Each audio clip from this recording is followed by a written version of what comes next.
একটা কাজ, রাতের বেলা তারাবি সালাত, রাতের বেলা তারাবি মসজিদে জামাতে পড়ার চেষ্টা করবেন এবং সবচেয়ে সুললিত কণ্ঠে যিনি তেলাওয়াত করতে পারেন তাকে ইমাম বানাবেন। নামাজটা এনজয় করা যায় যেন। রুকু রুকু করলে সেজদা পাই না এমন নামাজ দরকার নাই। আমার কথায় মন খারাপ করছেন? রুকু করলে সেজদা পাই না এমন নামাজের দরকার নাই।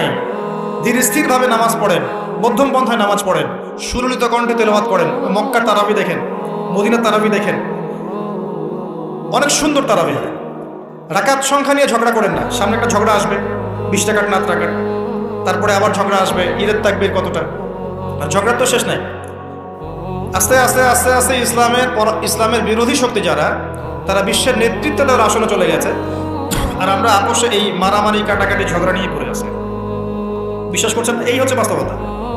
কে কার গীবত করবে, কে কাকে অপবাদ দিবে, কে কার উন্নতি দেখে টেনে নামাবে, কে কাকে হিংসা করবে, কোন দলকে কাদা ছড়াছড়ি করবে, কোন আলেমকে, কোন বক্তাকে, এগুলো চলছে সমাজে।